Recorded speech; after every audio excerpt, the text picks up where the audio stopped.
17 दिन आज rescue operation पूरा होने जा रहा है। एक मां ने टनल में फंसे अपने बेटे को लेकर क्या कहा, आइए आपको सुनवाते हैं। आज 17 दिन हो गया, तो उतना दिन के हमका सब कोई देख रहा है, तो मतलब कि हम कुछ तो खुशहाली करेंगे ना। खाली हम बेसे के हमारा बेटा खाली निकल जाए वहाँ से, और हम बेटा के खाली मुंह देखो और साथ में घर आ जाए। बस बेटा जैसे आएगा तैसे हम खोज के खुबारी के हम लोग खिलाएंगे।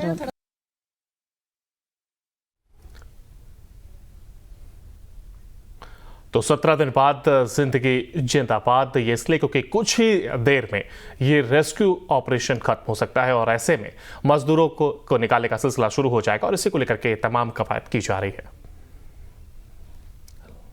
तो एम्बुलेंस की तस्वीरें आप देख रहे हैं, जहां पर सुरंग के बाहर एम्बुलेंसों को तैनात किया गया है, तो साथ ही साथ डॉक्टर्स की टीम यहां पर मौजूद है। आपको बता दें, प्राथमिक स्वास्थ्य केंद्र को स्टैंड बाय पर रखा गया ताकि जब यहां से मजदूर निकाले जाएं तो उनको सीधा प्राथमिक उपचार केंद्र ले जाया जाए और उन्हें रास्ते में ले जाते वक्त कोई दिक्कत ना आए, इसको लेकर के ग्रीन कॉरिडोर तैयार किया गया। ये सीधी तस्वीरें आप देख रहे हैं, जहां पर एनडीआरएफ की टीम, एसडीआरएफ की टीम, साथ ही साथ तमाम कवायद की जा रही है और अपने अंतिम चरण में है रेस्क्यू ऑपरेशन और किसी भी वक्त रेस्क्यू ऑपरेशन खत्म हो सकता है। सीधी तस्वीरें आप देख रहे हैं उत्तरकाशी से, ये सीधी तस्वीर टनल के अंदर की तस्वीर दिखा रहे हैं। दो तस्वीरें देखिए, जो टनल के बाहर की ये तस्वीर जहां पर तमाम तैयारियां कर ली गई हैं और तमाम एम्बुलेंस हो, चाहे वो डॉक्टर्स की टीम हो, एनडीआरएफ एसडीआरएफ की टीम हो, सभी को तैनात किया गया। तो वहीं टनल के अंदर की तस्वीर ये उत्तरकाशी से ये हम आपको दिखा रहे हैं, जहां पर रेस्क्यू ऑपरेशन किस कदर से आगे बढ़ाया जा रहा है और अपने अंतिम छोर पर यह ऑपरेशन पहुंच गया है और किसी भी वक्त यह ऑपरेशन खत्म हो सकता है।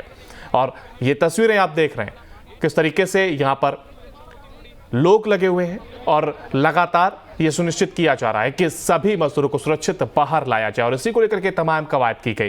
फिर चाहे वो मशीनों को लाना हो और सुरंग को सुरक्षित तरीके से इसको अंदर जाना हो। ये देखिए लाइव तस्वीरें आप देख रहे हैं, जहां पर तैयारियां पूरी कर ली गई हैं और ये जो मजदूर जब बाहर आएंगे तो ये टनल के अंदर के विजुअल हम आपको दिखा रहे हैं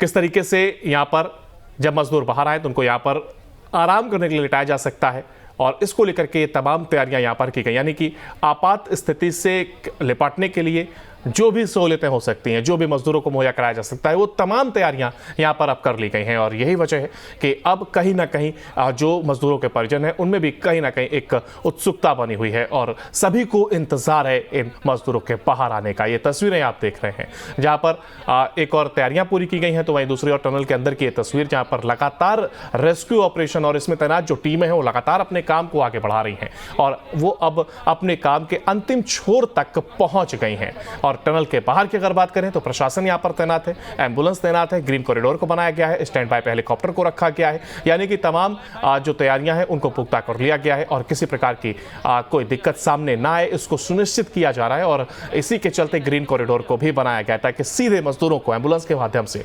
अस्पताल पहुंचाया जा सके।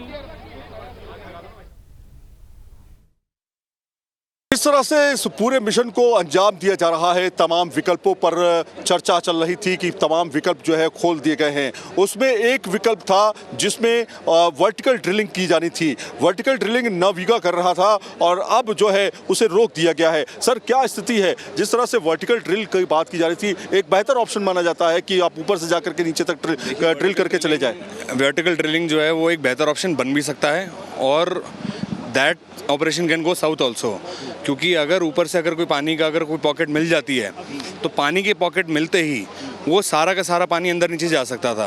बट क्योंकि रात भर इन लोगों ने बहुत मेहनत करी है, हम मापाई से हैं, ACSPL एंड मापाई का एक कोलैबोरेशन इंडिया के अंदर, we provide all types of water proofing as well as all types of rock consolidation and soil consolidation. तो हमारे यहाँ पे मटेरियल में पहुँच गए थे, रात भर उन्होंने कंसोलिडेट करते करते एंड जितना भी पाइप फ्रिक्शन रिड्यूस करने के लिए हमारे केमिकल यूज़ हुए थे, पाइप फ्रिक्शन रिड्यूस करने के लिए वो ब्रेक थ्रू उन्होंने टनल को कर लिया है। बट अभी ये मॉक ड्रिल चल रही हैं, वहाँ पे जितने भी रेस्क्यूअर्स, जितने भी मैन पावर हैं, उनको उन्होंने रेस्क्यू करने के लिए अंदर एनडीआरएफ और डॉक्टर्स की टीम गई है।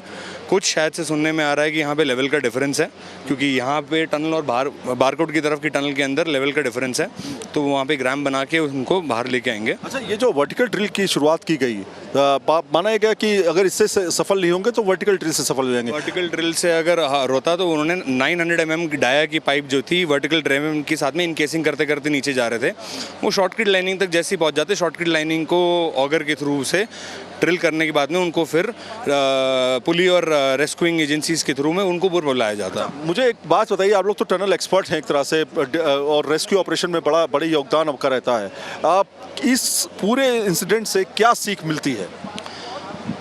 देखो, इस इंसिडेंट पे अगर सीख मिलती है तो हमारे को ये करना है, हमारे पास हमेशा हर चीज़ के प्लान बी और प्लान सी होने चाहिए और साथ में प्लान ए होने चाहिए। This is for sure a freak accident. अगर हम अपने टनल इंडस्ट्री में जिसको बोलते हैं, इसको बोलते हैं फ्रीक एक्सीडेंट बोलते हैं इसको। यहाँ पे अभी इस चीज़ को देखना कि यहाँ पे किस बंदे की गलती, किस एजेंसी की गलती थी, क्या डिज़ाइन फॉल्ट है, इसको कुछ नहीं बोला जा सकता। Tunnels is a very unpredictable operation, it is a blind operation. आप देखिए नीचे से लेके ऊपर पहाड़ तक कितना लेवल्स ऑफ स्ट्रैटास है। आपके पास सॉइल है, लूज सॉइल है, बोल्डर्स हैं आपके पास। जी जी, देखिए अब आपको सबसे ऑथेंटिक जानकारी देने जा रहे हैं, सबसे ऑथेंटिक उन लोगों से जो कि वर्टिकल ड्रिलिंग में अहम हिस्सा ले रहे थे। लेकिन हमारा सवाल इनसे ये रहेगा कि अब हमें कितना इंतजार करना पड़ेगा, क्या चल रहा है अंदर अभी एक्सकवेशन कर रहे हैं और एक बेसिकली एक प्लेटफॉर्म से बना रहे हैं ताकि सारे के सारे बंदे के बाहर आ जाए। मॉक ड्रिल्स अंदर हुई हैं, जो हमारे को अंदर तक की बात है, हमारा काम खत्म हो गया है, हमारी मैन पावर और हमारे केमिकल्स बाहर आ गए हैं। टनल ऑपरेशन थ्रू है, ब्रेक थ्रू सक्सेसफुली अचीव्ड हो गया है, ये बहुत बड़ी अचीवमेंट है। हो सकता है कि शाम तक धीरे धीरे आदमी आ जाएंगे। अभी जितने भी रेस्क्यू ऑपरेशन वाले सारे एनडीआरएफ के अंदर मॉक ड्रिल्स चलेंगी, उनको सबको बताया जाएगा कि आपको किस तरीके से ऐसे बंद करके आना है, पैनिक नहीं करना है, क्योंकि 60 मीटर का लेंथ ऑफ टनल है, 60 मीटर कम से कम नहीं तो 185 फीट का डिस्टेंस है। उस 185 के डिस्टेंस को कवर करने के लिए पैनिक क्रिएट ना हो, क्लॉस्ट्रोफोबिक ना हो, उनको मॉक ड्रिल समझाई जा रही है, उनको काम डाउन करा जा रहा है। न्यूट्रिशन अंदर भेजा गया है, न्यूट्रिशन अंदर जाने के बाद में जब वो थोड़ा स्टेबल हो जाएंगे, दवाइयाँ जितनी भी एक्स्ट्रा देने के बाद में उनको सारा को वापस बुलाया जाएगा। लेकिन जैसे ये हैं आपके साथी हैं, मान लेते हैं हम छोटा सा ड्रिल कर लेते हैं, ये आपके एक साथी हैं और ये आप हैं जो कि एनडीआरएफ के जवान हैं, आप कैसे करेंगे, मतलब किस तरह से करेंगे, क्या आप उनको सजेशन देंगे, क्या बताएंगे? ये जो आपने एक पोजीशन बताई कुछ इस तरह से, ये क्या स्ट्रेचर पर लेटने वाली पोजीशन? स्ट्रेचर पे लेटने वाली पोजीशन है, ये एनडीआरएफ का प्रोप्राइटरी रेस्क्यू। किस तरह से आप करके बताइए थोड़ा सा। ये एकदम ऐसे करके लाएगा ताकि उनका फ्रिक्शन रिड्यूस हो और उनके जब जाएं तो इनका पाइप पे टच ना हो, और ताकि जो पाइप जा रही है वो जो स्ट्रेचर है, वो स्ट्रेचर बीच में कहीं फंसे ना, बिकॉज उसको आराम से धीरे धीरे निकालना पड़ेगा ताकि रोप अंदर